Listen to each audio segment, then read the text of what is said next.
Hello, everyone. I'm Chris Goodwin with the Mississippi Department of Archives and History. Welcome to this week's History is Lunch program, which is sponsored by the John and Lucy Shackelford Charitable Fund of the Community Foundation for Mississippi. We're in our home, the Craig H. Nielsen Auditorium in the Museum of Mississippi History and Mississippi Civil Rights Museum, and we're streaming live on both Facebook and YouTube. And if you have not already done so, please silence your cell phones. Tomorrow at 7 p.m. at Mississippi College, Kelly Carter Jackson will present Mississippi Founders and Black Resistance. Jackson is Associate Professor at Wellesley College and author of Force and Freedom, Black Abolitionists and the Politics of Violence. The free program is co-sponsored by Mississippi College's African American Studies program and the Mississippi Humanities Council in conjunction with their Mississippi Founders exhibit in the Mississippi College Library. It should be a great program. And then come back this Sunday, February 12th at 2 p.m., plenty of time before the 5:30 kickoff, when we'll screen The Fearless 11, Jackson native Ashley Gibson's documentary about the integration of Provine High School. We'll be joined by members of that class for a discussion following the hour-long film. And if you're looking for something to do the day before that, on Saturday from noon to 4 p.m. in Meridian, there'll be a downtown history walk. There are cards by the snacks and coffee with details. We also have the Natchez Literary and Cinema Celebration coming up February 23rd and 24th. There are lots of great free panels and programs scheduled as part of it. And on March 2nd and 3rd, the Mississippi Historical Society will hold its annual meeting in these museums. I believe Dottie Chapman will be a part of that Historical Society program. Finally, I hope you'll come back next Wednesday for History is Lunch, when Robert McIlvaine will present How 1964 Still Shapes Us. It is a particular pleasure for me to welcome Calvin Hawkins and Dottie Chapman Reed to talk about their important local history projects from our home county of Yalobusha. Water Valley native Calvin Hawkins earned his B.S. in Education from Mississippi State University. He is coordinator of student services for the Coffeyville School District. We have students from Coffeyville with us today.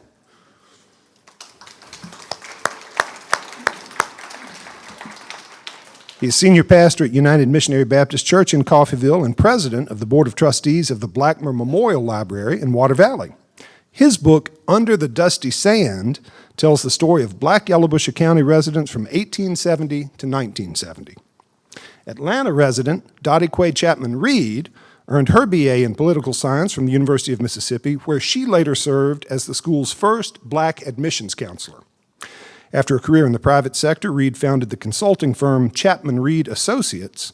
In 2009, she was awarded the Dr. Jeanette Jennings Trailblazer Award for her role in the progress of black faculty, staff, alumni, and students on the University of Mississippi campus.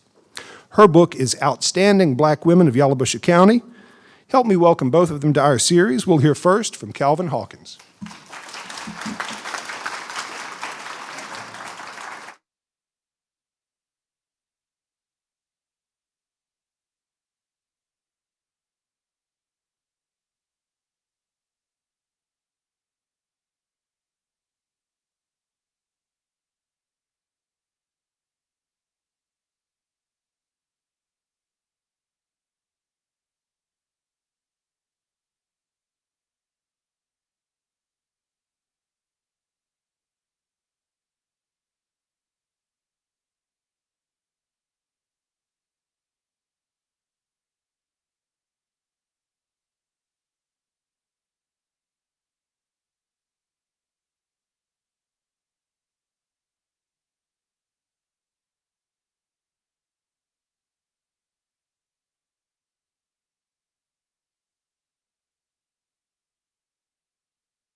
he was defeated.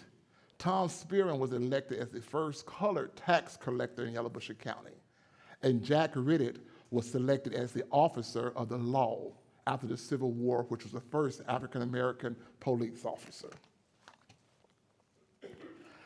As I go through my presentation today, I wanted to bring some highlights to so many people that was born in Yalobusha County but moved to various places and started new lives there. Benjamin Booth. Benjamin Booth is known as the first African-American postmaster in Yalobusha County. He was born in Water Valley, Mississippi on January the 11th, 1875.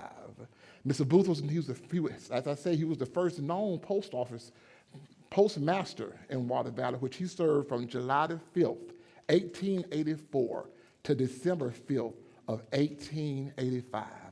He is listed as the first known African-American postmaster in the United States. You can Google that and you'll see that he was listed among other African-Americans. Henry Jackson Lewis. Henry Jackson Lewis is the first African-American political cartoonist. Mr. Lewis was born into slavery in the year of 1837 in Water Valley, Mississippi. As a child, Mr. Lewis fell into a fire, and he ended up losing his left hand and blinded his left eye. Mr. Lewis was a late 19th century artist, engraver, and illustrator, regarded to today as the first African-American political cartoonist.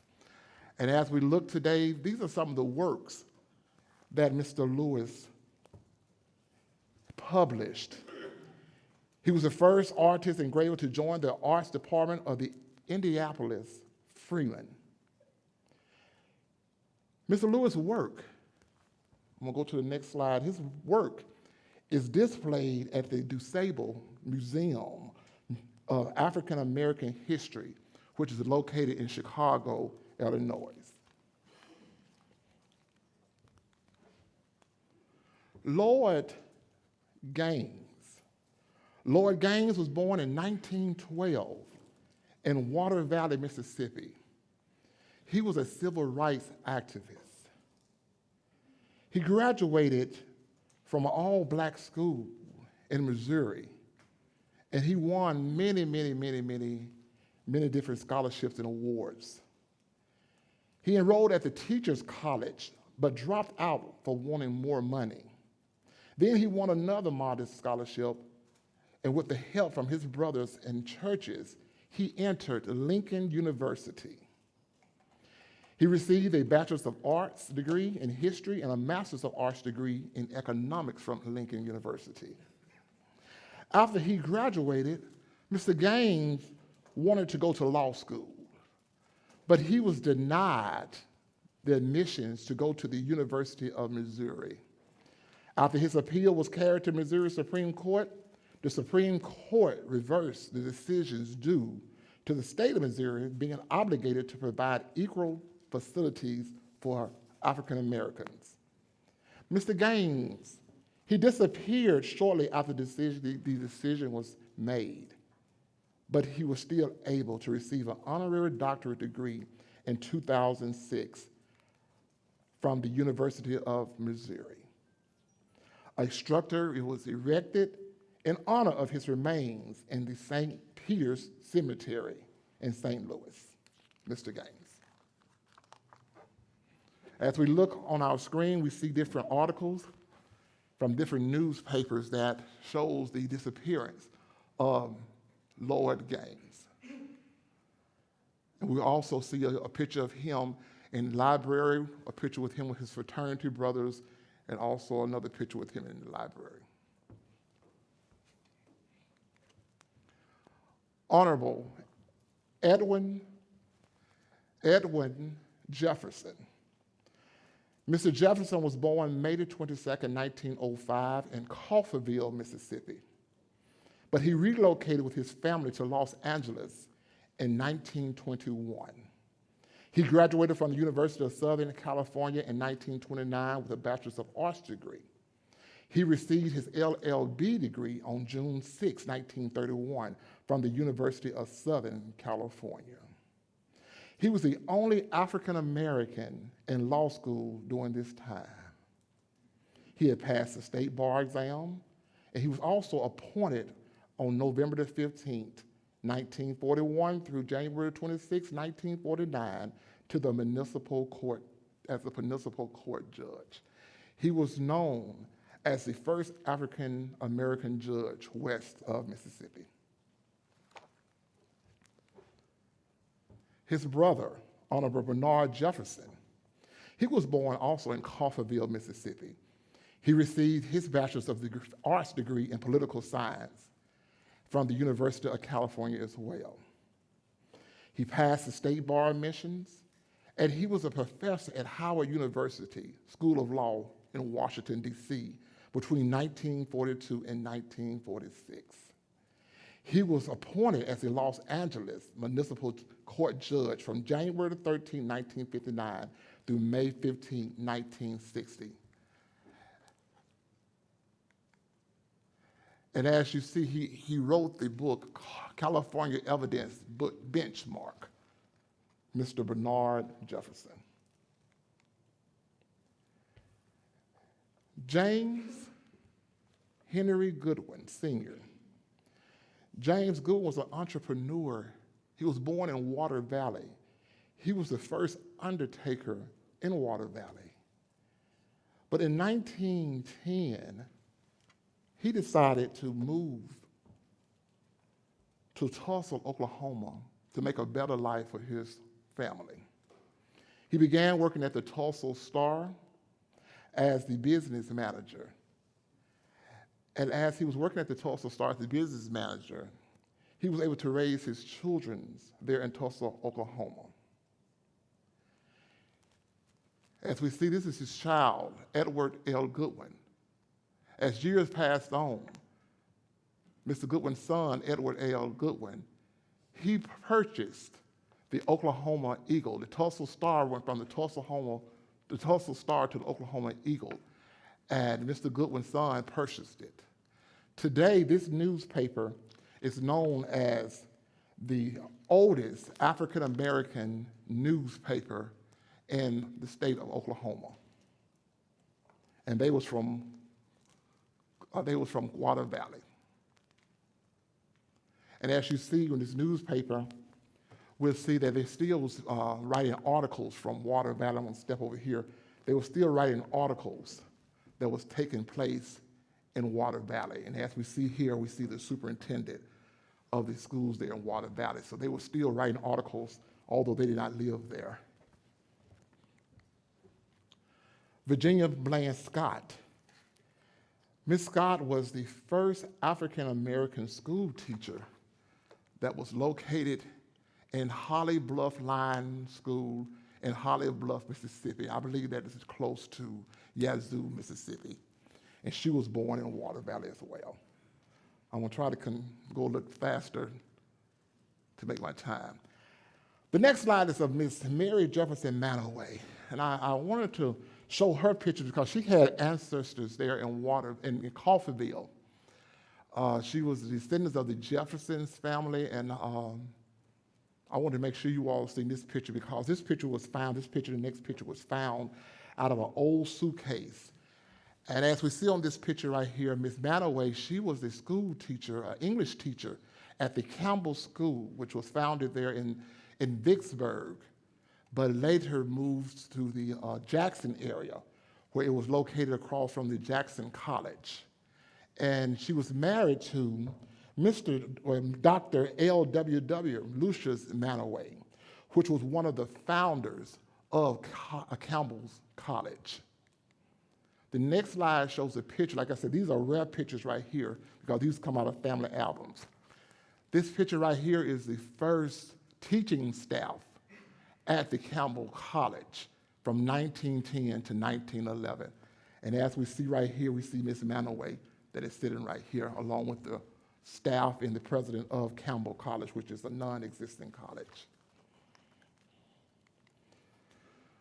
Miss Bertha Adelaide Jefferson Dishman, she was a music teacher at the Pineywood School, and she was born in Coffeyville, Mississippi as well. She was very influential with the school's choir there at the school, and we know that Pineywood School still exists today. There was one quote that I found here that was written by the first president of that school, and I wanted to read it to you all today. It says, "To hear Mrs. Bertha Dishman lead the spirituals, one would think that surely her only field is music. But here is one decides that she is a moving foray in the busy group of workers in the business department. Here she is advising one girl on correct typing positions, for another she is correcting letters. Perhaps for another she is reaching for the dictionary, for she is a meticulous as to correct spelling. Still, her work is not concluded, but her accomplishments in music and business. She is in great demand as a speaker at the graduation exercises and for other nearby community gatherings." And this is the saying for Mrs. Dishman. I'm sorry I don't have that picture of her. The next slide is of Miss Edna May Hilliard McCord. Miss McCord is the wife of Dr. L.M. McCord. He was once the president of Russ College. He served as a teacher at Russ College, and he also was the dean at Morgan State at Baltimore, and later became the second president, as I said, at Russ College. And I don't know who all had attended Russ College, but you all would probably recognize this building right here. I believe it's the administration building. This building right here was named after Dr. McCoy. The next slide is one of my favorite slides, is Miss Annie Kelly Montgomery. And Miss Montgomery, she was the jeans teacher in Water Valley. Not only the jeans teacher, she was the jeans supervisor. She went from schools to make sure that all the schools in the Yalobusha County had books in order for the children to be able to read and be able to do their studies. Some of the books that she had some of the pages was torn out, but she still had that desire for all of her children to be able to learn.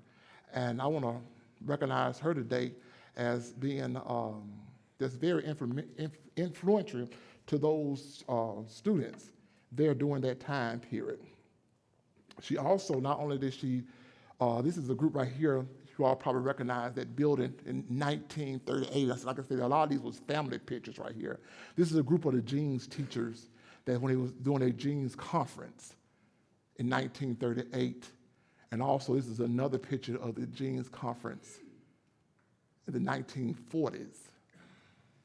And this is another graduating class of the jeans teachers. Not only did she teach school, she was really involved in her CME church. She was known as the co-organizer of the Workers Missionary Society of the CME churches, and also the organizer of the Mississippi organizers work in the CME churches in Mississippi. So she was known throughout the whole state of Mississippi. I wanted to add this picture as well because this is a lady that made history for Coffeyville. Her name was Hattie Hervey Berry. She was the principal of the Coffeyville High School, which was the color school at that time. Miss Berry, her and her husband, they donated land. The children, they all went to school there, but they donated land. The school started out at this facility, and this is how it looked before this new school was built. But of course, the two students that we have here today will recognize this school right here. She donated land in order for this school right here to be built for where we utilize today. And her name was Hattie Hervey Berry. And when she died, they put her body there in the school in order for the people in the community would be able to go through the schools and to be able to see the principal they had wanted. You all probably recognize that classroom right there because that is located there. The school is still utilized today in Coffeyville, and that was Mrs. Hattie Berry Hervey. I won't go on because my time is running out. I want to look. This is Mr. Samuel Major Duke. He was one of the pastors of the church here in Jackson, the Mount Helm Baptist Church. Cordia King Scott, she was the Ebony Fashion Fair model. She was engaged to Sammy Davis Jr., and she was from Water Valley, Mississippi as well. If you see, she was showed in Jet magazines. You see her pictures in the Jet magazines from 1952, 1965, and I believe 1967. And that is Miss Cordia King Stewart. And she also opened these Castle models in Chicago, Illinois. Morris Holt, he was born in Torrance, Mississippi. He was known as a blues singer. And his stage name was Magic Slim. I was going a little fast because this is his pictures right here as well. I was going a little fast because I wanted to show you all of this right here. This is a young man that he was, his name was Bozar E. Griffin. And he was the first African-American serial number that was pulled from the jar by President Roosevelt to be drafted for World War II. And he was from Coffeyville, and nobody ever recognized him that he was the first person named that was drafted from the serial number. This is the newspaper that was written in 1942, I believe, and it states that he was to volunteer for the war. His name is the first one, his serial number was the first one pulled, and he was from Coffeyville. And this is his card right here. As you see, the order number is number 1. And the second person number was pulled was Robert Jones. He was from Water Valley, Mississippi. And their name has never really been mentioned as being the first two that was pulled for World War II, but they volunteered for World War II. And as I end my presentation, I want to recognize Mr. Morris Wiggins, which was the waiter for the Stars. He was born in Water Valley, Mississippi. He had left Water Valley at an early age of 12 and jumped from train to train because he wanted to go to Chicago to be with his dad. His dad was a barber there in Chicago, and he wanted to go to stay with his dad while his dad was in Chicago. While he was there, he was in the Navy. And once he finished the Navy, he began to work at the hotel there in Chicago. He was known as the waiter to the stars because he served all the customers at the Palmer House for 50 years there in Chicago. And after retiring from the Palmer House, he became a sports writer for a local Chicago newspaper. And that is Mr. Wiggins. And this is a picture of his baseball team as well. I want to thank you all so much. I was just giving you a quick overview of the book entitled Under the Dusty Sands, which can be found on Amazon.com under Calvin Hawkins. Thank you.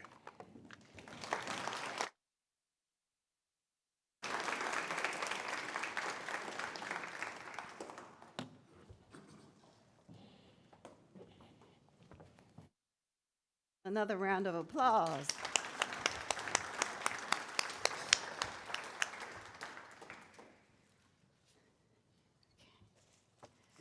And thank you, Chris, for introducing me earlier. And I think my slides are going to pop up in a minute, or maybe I have to press a button to make it happen. Yes.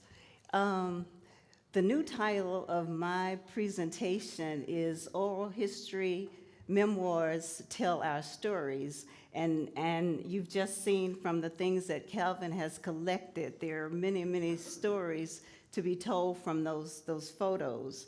What I hope to present is my journey from a newspaper column, which I started in my hometown newspaper, the North Mississippi Herald in Water Valley, how it turned into a book and then to a collection, which is now on display at the University of Mississippi. I always like to start with the signature picture because the lady in the white bonnet over there is my grandmother, Jane Ophelia Pritchard. She was born in 1871, and they are sitting on the steps of the courthouse in Water Valley, Mississippi. And we don't know who any of these other women are, and they are holding white bags. And someone said it might be part of a washerwomen's strike at one time, a long time ago. So if anybody can recognize them, I'd certainly appreciate it. To just give you a brief synopsis of my journey, as I mentioned, or as obviously, I was born in Water Valley. I graduated from Davidson High School, and then I graduated from the University of Mississippi. I've worked for 2 colleges, and then I retired from corporate America. I started a newspaper. The newspaper column that I started was in June 2018, and by October of 2018, the University of Mississippi approached me about an oral history collaboration, and then all the articles were compiled into a book called Outstanding Black Women of Yalobusha. And I stopped the column in July 2020 and restarted in January 22 because various men were saying, well, why don't you write about the men? So we have been doing that since January 22. And as I mentioned, the collaboration with the University of Mississippi, I traveled to the university and met with several PhDs and students. And when I did go there, I took my scrapbooks, and that's how it ended up turning into a collection. And I'll talk a little more about that later on. What I did for a living. As mentioned, I was the first admissions counselor, recruiter for the University of Mississippi, and I did that for 3 years, from 74 to 77, and we tripled minority enrollment. My main intent, basically, as a recruiter for Ole Miss was basically to get students to come to college and to tell them about the admissions process, the financial aid process, and to get them in college and to let them know if I could do it, they could too.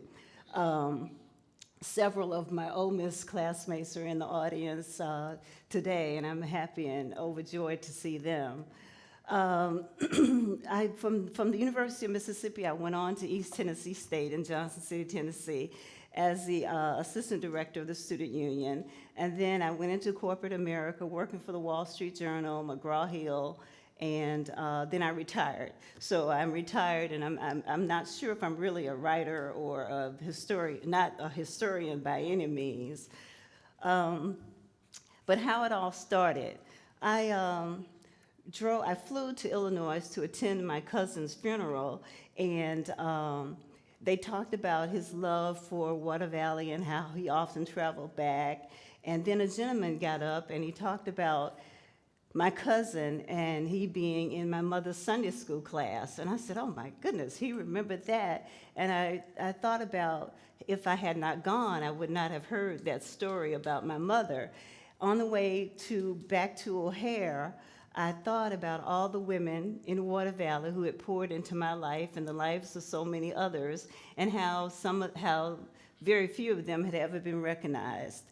And that's how the idea came to me to write to the editor of the North Mississippi Herald. And actually, I was in the hospital when I wrote to him and had no idea what kind of response that I would get, but thank goodness it was positive. I proposed that we write about outstanding women and ask other people to write about the women who had made a positive impact on their lives. And I skipped over the fact that there were buses of people who came to my cousin's funeral, and I thought that was interesting as well.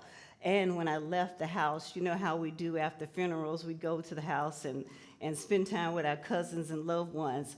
And I snuck out. I couldn't even say goodbye, partially because I knew I was going into the hospital and it might be one of those situations. Anyway, this is my cousin Joyce, the last time we were in Atlanta together. And I talked about the letter to the hospital, to the newspaper. This was the first article that appeared in the North Mississippi Herald. And these were some of the articles. The second article was about Sally Mae Polk, who had turned 100 years old, And that was really a golden opportunity because she had recorded her story in her own words. She talked about how they could not go in the department stores in Water Valley, how her father had to draw a picture of their feet to take into the store to get their shoes.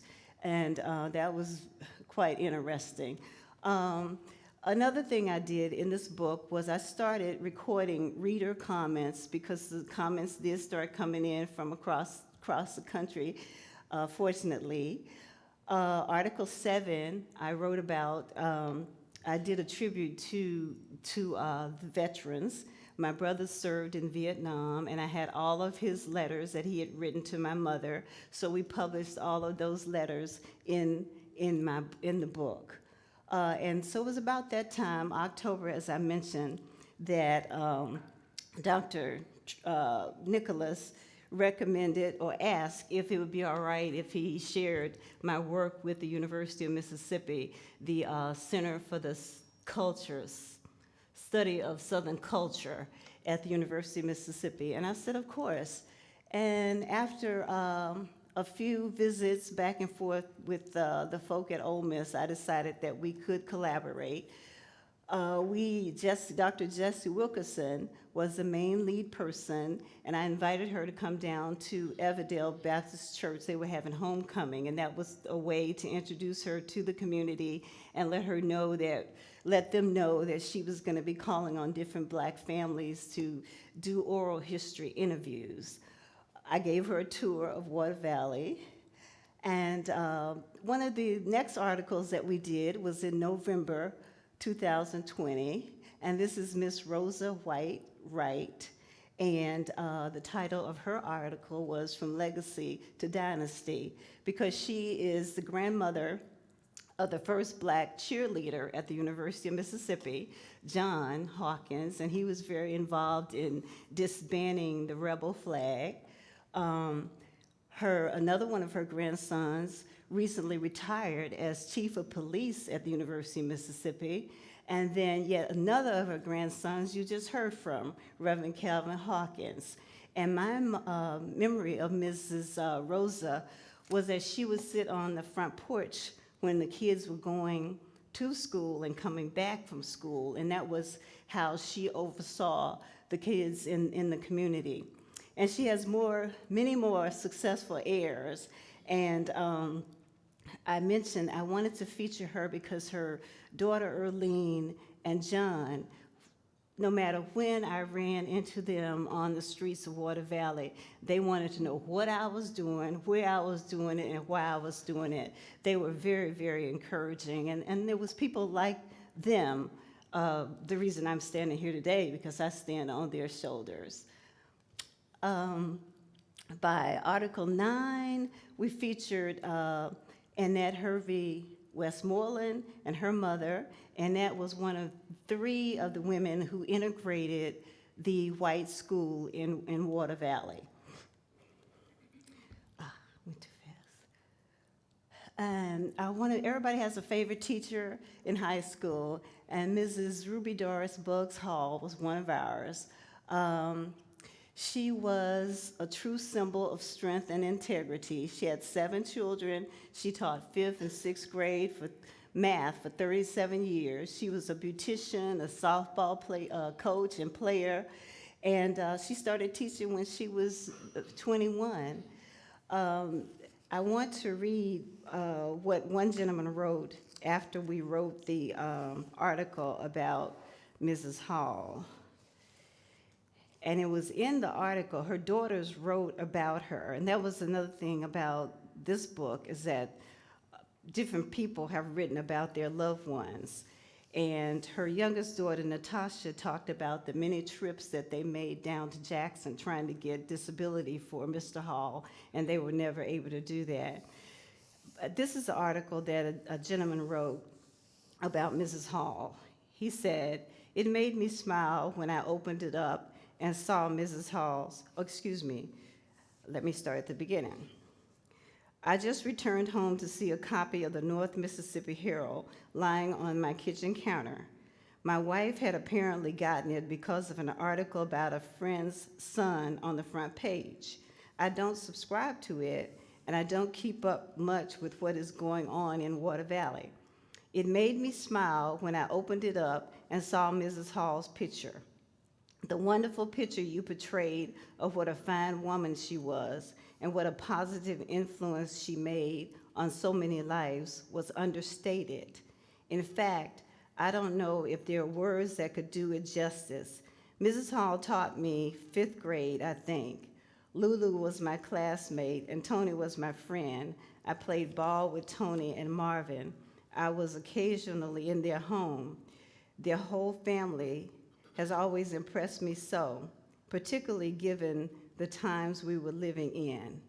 As you know, their mother cared for everyone. Care is all I ever felt from her. I have thought so many times of things she said and her demeanor and attitude. She was surely a beacon of light. One of my favorite memories that I think about often is her response when someone decided they were sick. Her response would be, "You sick of living and scared of dying." I have quoted it often. I consider Mrs. Hall one of the most influential people in my younger years, and as you know, those are the people who mold you into what you have become as an adult. I noticed your bio said that you were sharing information about women in the county that have made an impact on the African American community. Rest assured, Mrs. Hall's impact was much more far-reaching than the African American community. I can testify to that.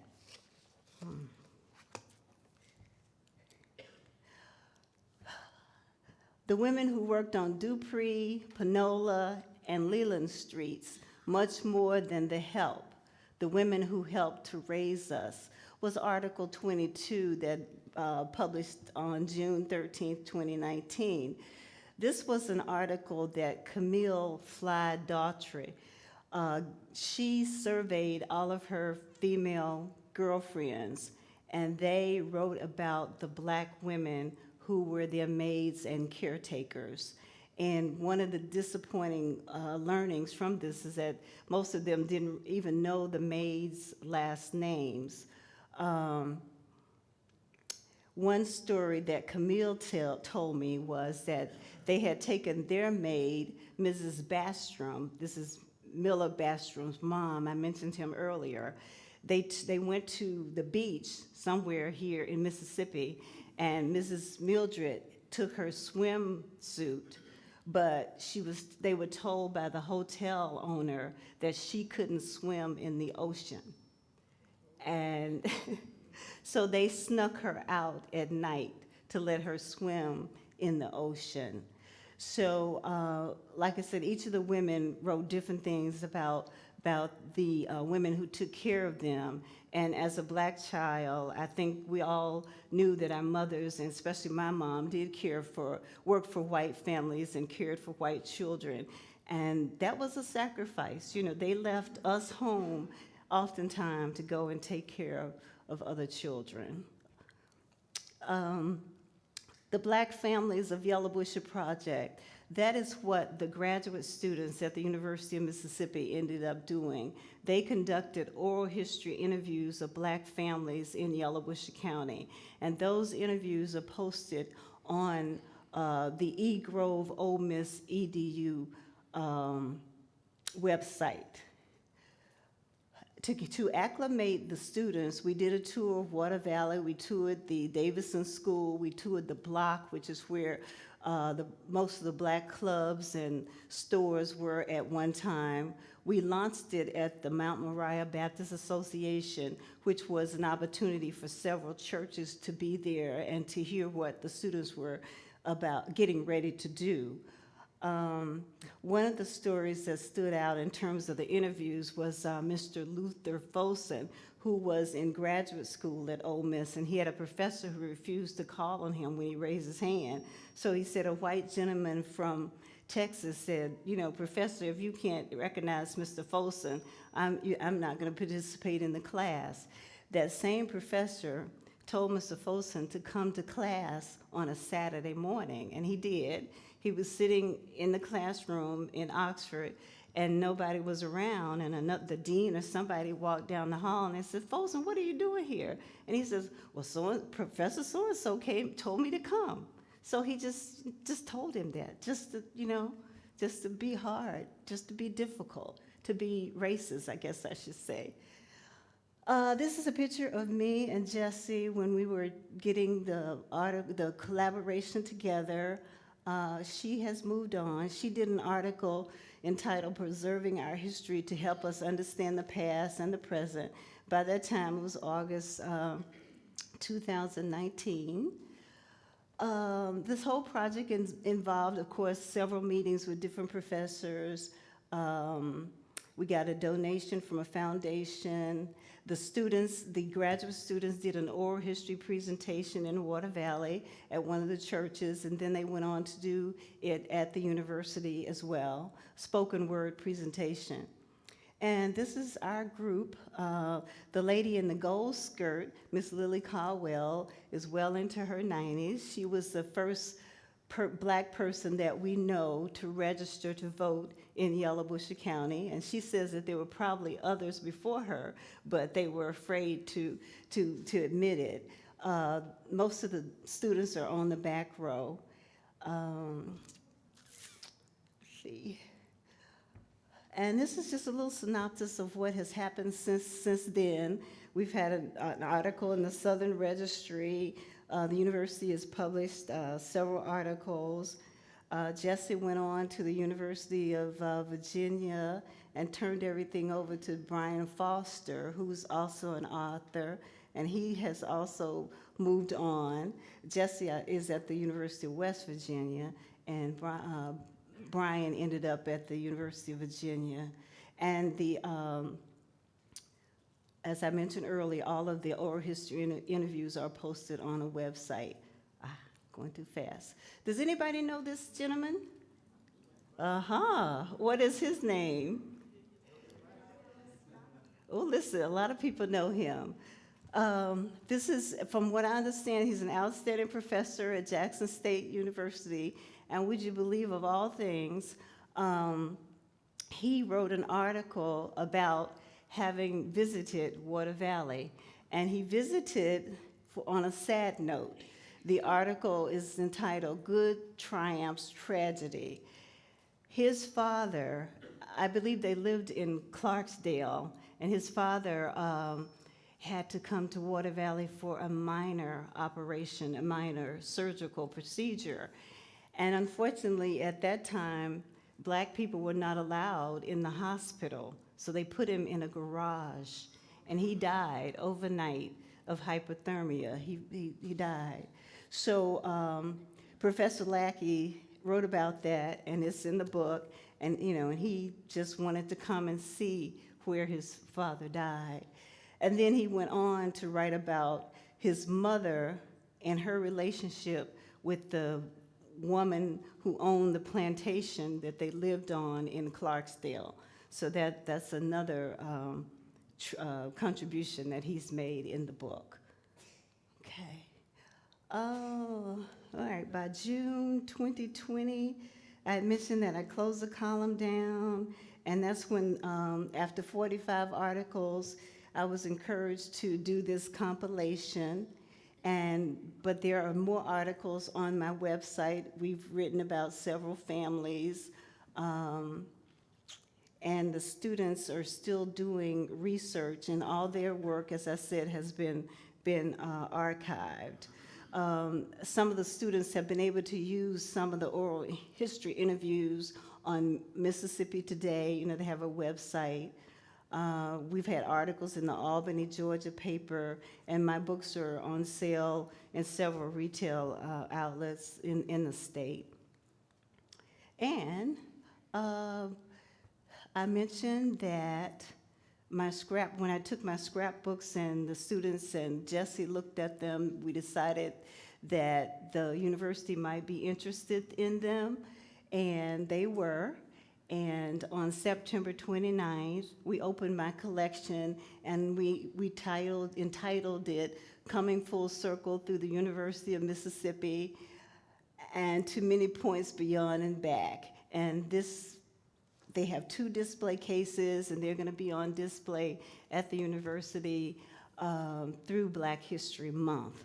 So that was, I never in my wildest dreams would have thought that the newspaper articles that I cut out or any of my materials would be of interest, but they wanted everything. They wanted my corporate experience through the years that I spent with the Wall Street Journal and the years with McGraw-Hill. So they have 50 years of my stuff.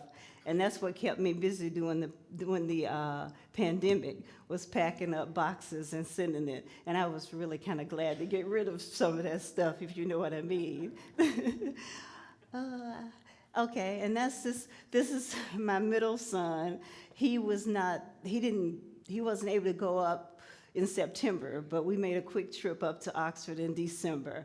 And those are the librarians over there who put all of this together. And it's all going to be digitized, so that would be another way of viewing it if you don't have opportunity to see it when you visit the campus. And that's it. Thank you so much for your time.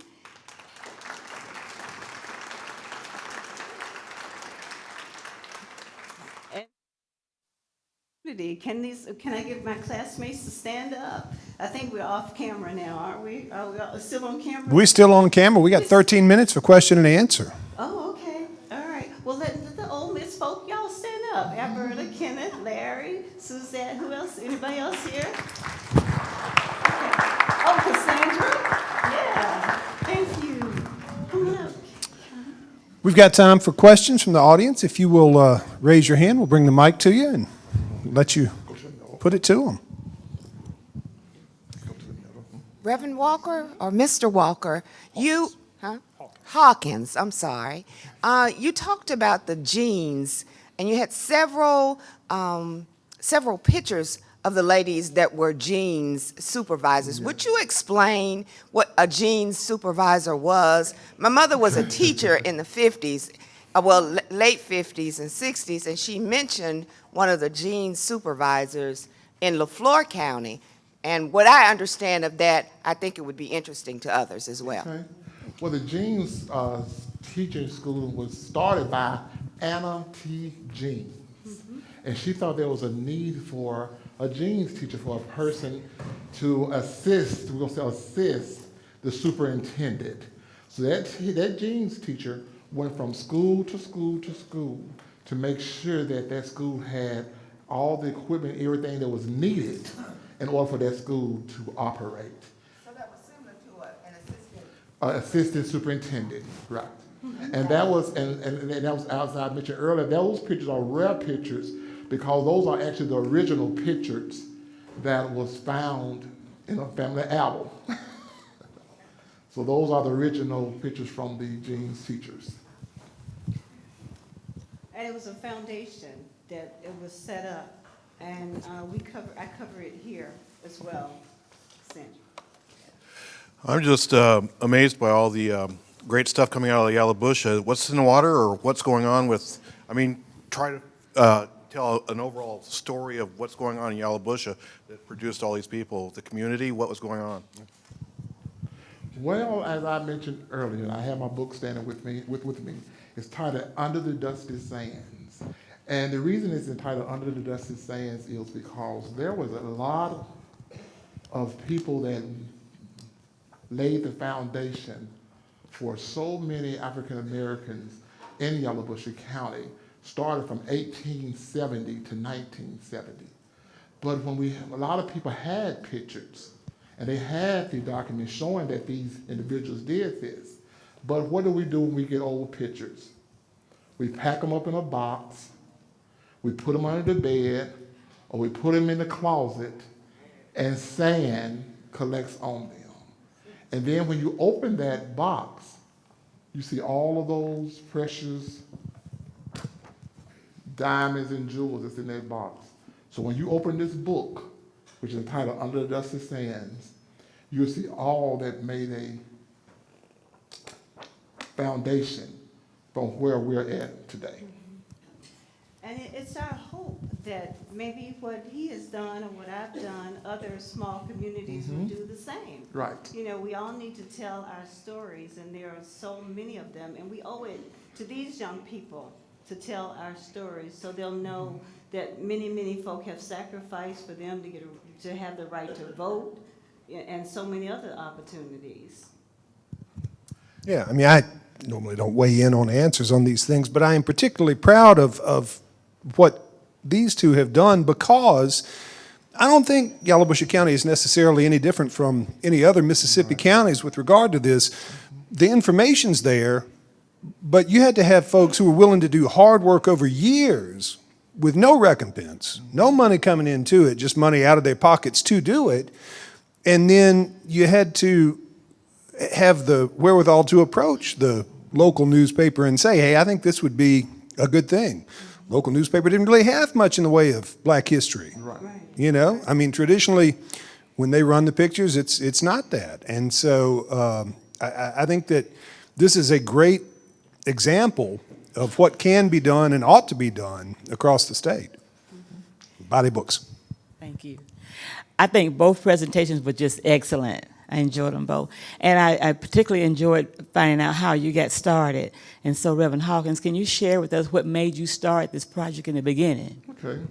During a time like it is now, February, normally, as you all do know, that we celebrate Black History Month in February, and we're always invited to go to different churches and speak. And as you all do know, I am a pastor, so I like to talk. And we always talk about, during Black History Month, we always talk about other people, Dr. Martin Luther King, Harriet Tubman. We talk about other people. But how often do we talk about the ones that laid the foundation of where we're at? So I went to the library, I couldn't find the information. I went to the museum, I couldn't find the Casey Jones Museum located in Water Valley, I couldn't find a lot of information. But the most places I got information was talking and interviewing people. And then I was able to go back and do resources in newspapers and just go into the schools and just going all over in order for Yalobusha County to have an African American history. There was pictures that had been thrown in the garbage, all the classes from Coffeyville Color School. We talked about Miss Hattie Berry. I went to all the old alumni of that school, of Central High, and they donated those pictures, that they had the individual pictures. And I was able to get at least 15 years from Central High pictures of Coffeyville, and probably about 15 or 16 years from Water Valley, and 10 years from Oakland School. So we finally got an African American history in Yalobusha County. And thank goodness you were able to get those composites from Davidson. Right. These are Davidson's composites. They was when they throw them in the garbage, because everybody thought all the Davidson stuff had gone. But luckily, my aunt was the principal, the assistant principal of Water Valley Elementary School, and she had all the pictures with her before she died, and I was able to get those pictures. But before we go to the next question, I do want to recognize Coffeyville School District. They don't mind standing up and letting you all see them.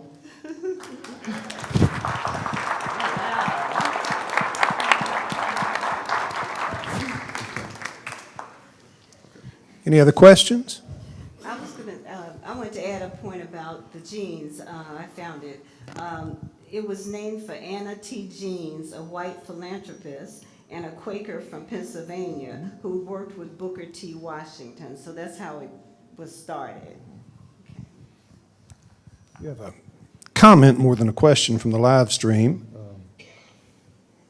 Jerry Bell says, Pocahontas Adelaide Jackson, the second black woman to serve officially and openly as a black woman in the United States Armed Forces, was born in Coffeyville in 1890.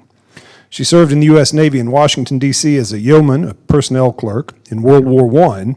She and 13 other black women defied a white supremacist Secretary of the Navy, Josephus Daniels of North Carolina, in order to enlist in the Navy and serve their country.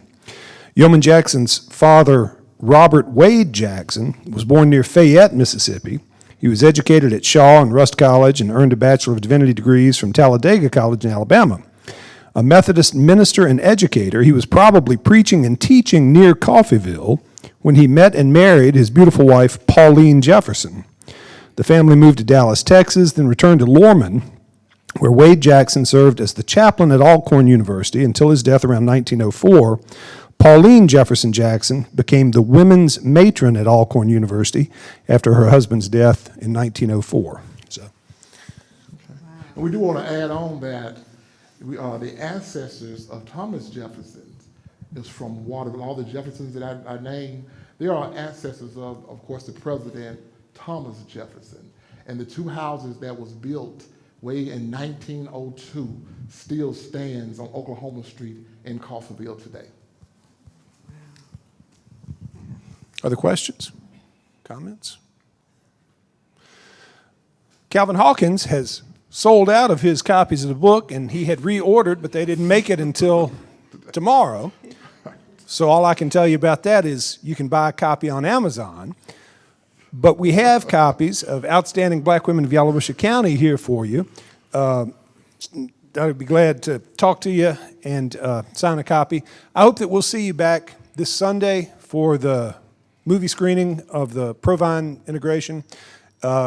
Don't forget about the program at Mississippi College tomorrow evening. And then I hope that you'll come back next week for History is Lunch with Bob McIlvaine. Today, help me thank Calvin Hawkins, Dottie Chapman Reed for this fabulous program. Thank you. Good job. Good job. Good job.